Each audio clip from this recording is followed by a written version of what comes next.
Hey, man, it is Dukes and Bell with Chris Turtle Thomas in for the vacation and Carl Dukes today. If you're new to the show, bienvenue. Welcome. This is what we call Behind the Curtain. It's kind of like our first look at what we're going to do today on the show, tell you about what's happening, plus give you some hot sports opinions. We're going to be live, guys, at Twin Peaks in Buckhead today. Always a blast. And today's a very special day in Atlanta. I know not everybody out there is a soccer fan, but still, World Cup fever, catch it, is coming next summer. And today's a very big day internationally. It is the World Cup draw day. We find out who's going to be playing in Atlanta. Plus, Jason Longshore will join us later to fill us in on who's likely to be here, because we have a bunch of the qualifiers, semis, quarters, and all that before we get to the World Cup final. Host cities in North America for this one, but obviously we're pretty excited about just who's bringing their loot to spend in Atlanta. It will be a European teams, South Americans, Asian, whoever. We're going to get into all that. So that'll be a big part of the show today. Plus, Brian McFadden will join us. Fill us in on the NFL. First things first, what do you think of last night's Cowboys game? Cowboys looked like us last night, Chris. Yeah, that we were joking around about that. They had to settle for 5 field goals from Brandon Aubrey, who I know nobody cares, but he's on my fantasy team, so that certainly helped. When does a kicker get you 23 points in a fantasy league? Right. But yeah, they obviously weren't able to bring home the bacon. Obviously had a really big 3-week stretch where their defense with Quinnen Williams, the guy they acquired from the Jets, was playing at an all-pro level last night. To quote our friend Carl Dukes, when the lights shine the brightest, yeah, absolutely not. The Cowboys proved to be frauds once again, and the Lions seem like just at the right time. They're turning this thing around, and Jahmyr Gibbs looks every bit as good as our guy here in Bijan Robinson. I know that we've talked about, teams that are on the come. Cowboys, they beat the Super Bowl teams in about 5 days. They beat the Chiefs, they beat the Eagles. And to Chris's point, Day, everybody starts saying, wow, Jerry Jones has figured it out. No, not really. And last night, a big loss. I mean, you don't replace a guy like CeeDee Lamb, especially what he brings with that dynamic with Pickens. But yeah, settling for field goals. Defense couldn't get the Lions off the field. I had Goff last night in fantasy, 300 yards, but only one weenie. Couldn't give me the touchdown, so only 18 points. But yeah, the Cowboys, I think last night still have like a 15 to 20% chance still to make the playoffs. The Lions are at 59%. For those of you Falcon fans that are curious, we're at 1%. There's some injuries. Dorless is out. We won't. It just sure sounds like that. We won't have Drake London. There are some injuries for Seattle. We'll get into, but the Falcons, to me, this week, it's just, this would have been a really big game had we not shit the bed in those 5 games in the losing streak. Well, what it really comes down to, Mike, I think, is the shame of not being able to watch Michael Penix, because him going up against a quarterback who was able to turn his career around in Sam Darnold, I think that would have been a really fun matchup to watch. But instead now it's going to be more of the same. It's going to be Kirk throwing to a bunch of guys that you've never heard of, the David Sills of the world. Is Casey Washington and Kadero Hodge going to be inactive again? I mean, right. What are we doing with this wide receiver group? It really leaves you pretty confounded. Yep. Yeah, and guys, for me, when you talk about that 5-game win streak, guys, I know we like to, I don't want this to take away from what they have done this season. But the defense really does have to be held accountable in a couple of those games in that 5-game streak, losing streak. You had the Colts game where you don't get off the field on the 3rd and 21, and then just last week in the Jets game, same thing. You 8-play drive or something along those lines leads to another Jets touchdown. So, the defense, is, as well as they've kind of played a role in what we're looking at right now, where this Falcons team is sitting. And, they haven't been able to come up when we needed them to come up big in the most crucial times. Right, and that's the argument I got into with Carl earlier in the week. Carl's on vacation. Chris Thomas is in today. You hear him at nights on 92.9 The Game. We're live at Twin Peaks today in Buckhead, 2 to 6. Swing on by. Should be a lot of Bama fans, too, because they'll be in town for the SEC Championship. More on that coming up. But that's the thing, Chris. Special teams never got fixed. I asked Coach about it. They can never fix it. That's a constant. If I'm Arthur Blank, that's a question I'm asking the coach, whether it's weekly or at the end of the season, whatever he's going to do with it. And that's the argument I got in with Carl. There are games where the other team had 20 more plays than us and the defense breaks down. But when crucial moments occur, like that final drive to set up overtime in Berlin, Ulbrich decides to only rush 4. I've been harping on that after he gets all the pressure with 5. So it's coaching, it's players executing. But the defense, you're right, they made Tyrod Taylor look like Michael Vick, going right down the field, couldn't get to stop. And special teams, as we said, is the constant. Personally, Chris, I don't know what you've been saying at night because, I'm going to bed. I'm tired. But what about Kirk Cousins? I think he's actually put the ball in guys' hands the last 2 weeks. just in some cases haven't been able to do anything with it, like the Jets game. I think to the chagrin of a lot of Falcons fans, as the rust has continued to come off week by week, he's starting to look a lot more like the guy that was successful here in Atlanta, finding 7 different receivers 2 weeks in a row. Michael Penix didn't do that this year. I'm sorry. We just got to say it how it is. And again, the quality of the guys that he's throwing to is so suboptimal at this point. I mean, these are guys that would not crack any other wide receiver roster in the NFL, if we're being frank about it. So I'm actually in the weirdest way optimistic about Kirk for the rest of the year. But Mike, the bottom line is this: it's a $57 million cap hit next year. There's no way on God's green earth he's back. Right. The only way to come back, and again, why is he going to negotiate? Why is he going to help you? Because he was pissed off that you signed Penix. He's like, whatever happened. You know, I talked about it with Coach. Arch and I were debating this the other day. Would have been better off just to say, look, yeah, Kirk said some really stupid things in the offseason, but he's still our quarterback because Penix ain't ready. And look, Penix isn't ready. He's 25. He should be ready. You also got a rookie offensive coordinator into his second year. A first-time OC working with a first-time quarterback is a recipe for disaster. I'm not saying Zach's not a good OC, but it ain't working with Penix. I think we've seen that. There's been good, bad, and ugly, and they don't have the people in that building to help Penix get over the top. And Penix should have been under center. Penix should have played preseason. You know, there's all these things that built up to why we're here, and ultimately the buck stops at Raheem Morris because he's not good at being a head coach. And it was an uncompelling hire, and that's why it was a mistake by Arthur Blank. Day, the injuries, real quick. We talked about it yesterday. We do know that Chris Lindstrom had a foot injury. We talked to him. He's tough as nails. He'll be out there. But the big one, of course, Drake London. And then Brandon Dorless. He didn't participate with a groin injury. Onyemata showed up yesterday with a foot injury. So they didn't practice.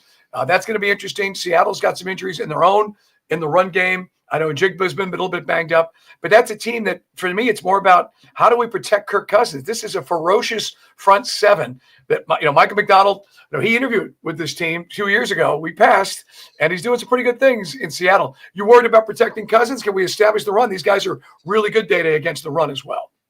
Yeah, and I was going to say, actually, that's where you have to find. That's how you protect Cousins. Honestly, you got to try to find a way to get the run game going. But to your point, Mike, they haven't allowed a 100-yard rusher all year. I think the closest was the Rams running back. He had like 91 when they faced him. Other than that, no one's gotten anywhere close to 100 yards rushing. And so obviously, they're going to key in on Bijan Robinson, obviously with no Drake London. So, okay, who's going to step up, to Chris's point earlier, in this wide receiver room? Because that's the only way, in my opinion, that you're going to be able to protect Kirk Cousins is finding a way to get that ground game going. And we all know the only way to really get that going is to really be successful in the passing game here and there to kind of, get that defense to spread out a little bit and not put so many in the box. So it's going to be really interesting to see how they attack this defense. But again, they average 88.8 yards allowed rushing per game. Oof, that's not good, but we're on the road. It's a West Coast team coming east. We're a 7.5-point dog at home. No. Humiliating. Yeah. That's what Vegas thinks of us right now. And as we said, there was a chance to compete for this division, Chris, when Tampa Bay was leaking, when they had that three-game losing streak. Getting the camera 3.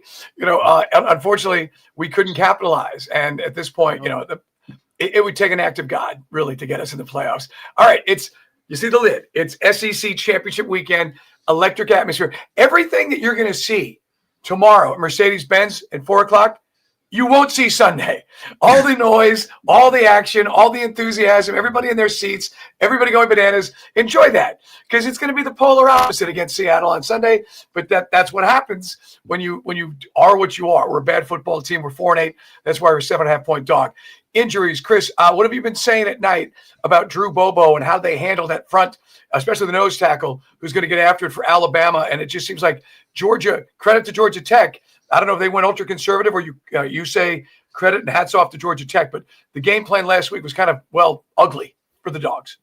Oh, that was a terrible it's such a shame too, Mike, because last year's game was so amazing, right? With the whatever it was, 8 overtimes, and then you followed up with that dud this year. But I think Gunnar Stockton showed you the game plan in the second half against Georgia Tech.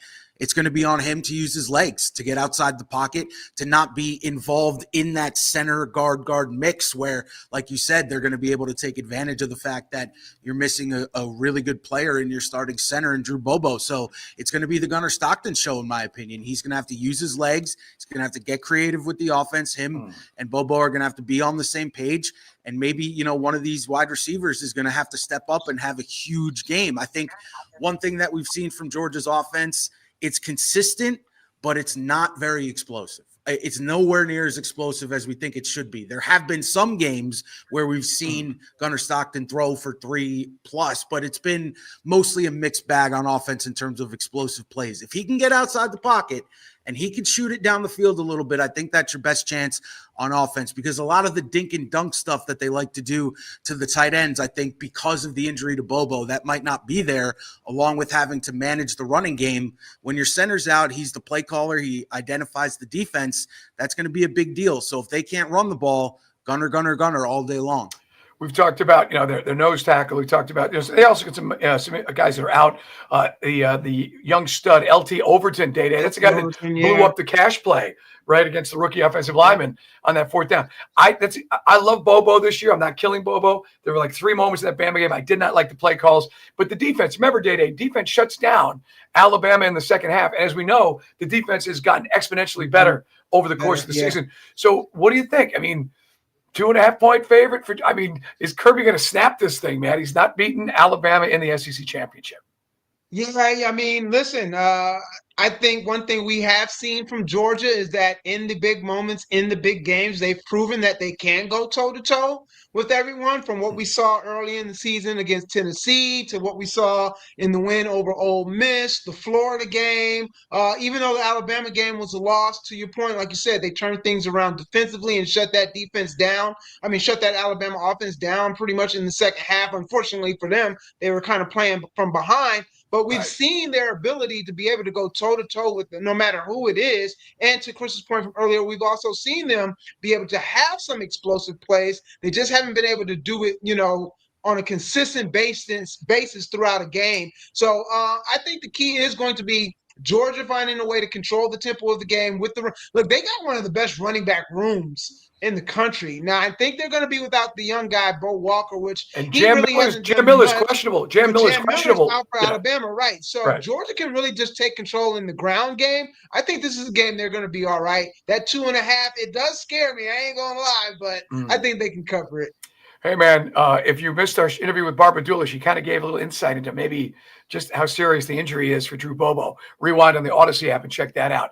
Hey, man, the Hawks, we got the Hawks in action. We've been talking about just how are they going to – we're going to get Steve Koonin on. Steve Koonin, the Hawks CEO, will join us in the 4 o'clock hour. How do they get what's been working really well, which is Jalen Johnson's team? Steak had a great point. You know, Trey's not the best player on this team right now. It's Jalen Johnson. If you're looking to trade the best player on this team, you're talking about Jalen Johnson, not Trey right now. Trey comes back, though Trey maybe gets you over the hump in games like those Detroit games where we had some scoring droughts. But I want to see, Chris, what do you think with Quinn Snyder when Trey comes back? And by the way, Porzingis, 2-point question. Porzingis is a great big nothing burger right now. And if those rumors are true about trading him at the deadline and an expiring contract, I love the idea of seeing what he would be in the half court with Trey. But I'm never going to see it because Trey's been hurt and Porzingis is never on the floor once Trey gets back. Well, yeah, and that's $20 million off your books right there, and that's huge. So I think Kristaps Porzingis, to your point, is approaching lost cause territory. Let's see what happens because it's been the illness designation every single time, right? It's not an injury. So if they get that thing figured out, maybe he can get back and he can be fine. But in terms of picking up this thing with Trey and putting him back in the lineup, I think you have to look at the last 2 games as an example of just why they still do need him, because they didn't break 100 points. And that was due to injuries to several key guys. But that's the whole point. You need the backbone. It starts, the head of the snake is at the top. So when Trey's on there, he's able to stabilize on those sorts of nights. Because, Mike, Day-Day, it's an 82-game season. There's going to be nights where your guys are banged up and you got to rely on your leaders. And right now, Jalen Johnson is emerging, but he's not every single day the way that Trey gives you 25 and 11 every single night, despite his inability to play defense. So I think for now, as this team continues to evolve, Trey is needed in the lineup on a day-to-day basis, because you've seen it when he's not in there and when you have one or two other of your guys not available, the whole thing kind of falls apart a little bit. Day, I know that we've got tons and tons of football to talk about. We will mention Hawks with Steve today at 4:40. Also, guys, plenty more, not just obviously the SEC championship game, but this huge matchup with Indiana. Indiana's biggest win, of course, over Oregon. A lot of folks really think Ohio State's going to handle it business. But Indiana and Cignetti, I mean, this is going to be something, a really high-powered offense. That's the one I can't wait to see. A lot of folks feel that Texas Tech is for real. If they can sweep BYU on the season, that's another one. That's the early game at Jerry World. And, hey, I know a lot of folks from Kennesaw State are going, what about us? Stop yelling at me. Yes, Kennesaw State taking on Jacksonville State. That's tonight on CBS Sports Network. But that is a battle for the Conference USA Championship and Coach Mack, a guy that I think has done a fantastic job. Hopefully they keep him and doesn't get swallowed up by somebody either on a staff or as climbing up the ladder of head coaching. But yeah, that's another big game for a local school that I always said, was this the time to really throw money into college football when it's sort of becoming so top heavy? But how about Kennesaw State tonight, man? So we'll get into all that stuff. And yesterday we had a huge crowd at Buffalo's Cafe. Thanks to everybody who showed up. So Steak and I reminiscing and having a good old time. We're going to be over at Twin Peaks today, so join the party. It's a Buckhead location right there on Piedmont. C, Turtle Thomas, eat a salad. C, Day, maybe drink a beer. It's all coming up today, 2 to 6. It's going to be a big show. And Alabama fans, yes, you're even welcome because Carl hates Alabama. I don't. We'll have some fun today. Appreciate you watching. It's Twitch and YouTube every week about this time. It's a Dukes and Bell. Wait, wrong hand. Now I got to clean up all the dog toys. It's like a